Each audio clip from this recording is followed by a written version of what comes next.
नमस्कार दोस्तों, मैं यूपी निर्मला आप सभी लोगों का स्वागत करती हूँ अपने यूट्यूब चैनल पर। और आप सबके लिए एक छोटा सा नाच गीत है और जब पसंद आएगा हमारा गाना तो आप सब हमारे चैनल को सब्सक्राइब करें, लाइक करें, शेयर करें, कमेंट में ज़रूर बताएं।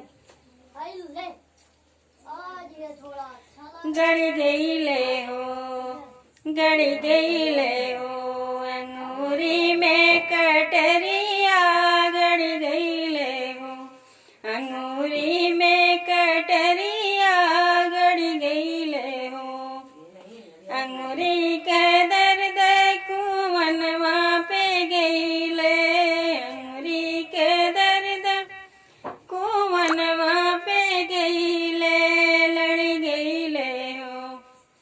लड़ गई ले हो, महारा से नजरिया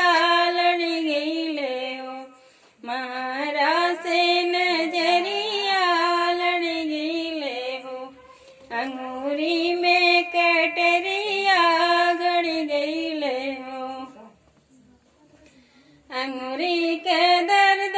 बगियावा में गई ले, अंगूरी के दर्द बगियावा में गई ले, लड़ गई ले हो, मलिया से नयनवा लड़ गई ले हो,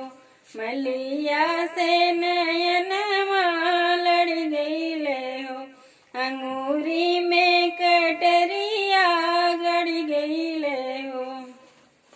अंगूरी के दर्द सड़किया पे गई ले, अंगूरी के दर्द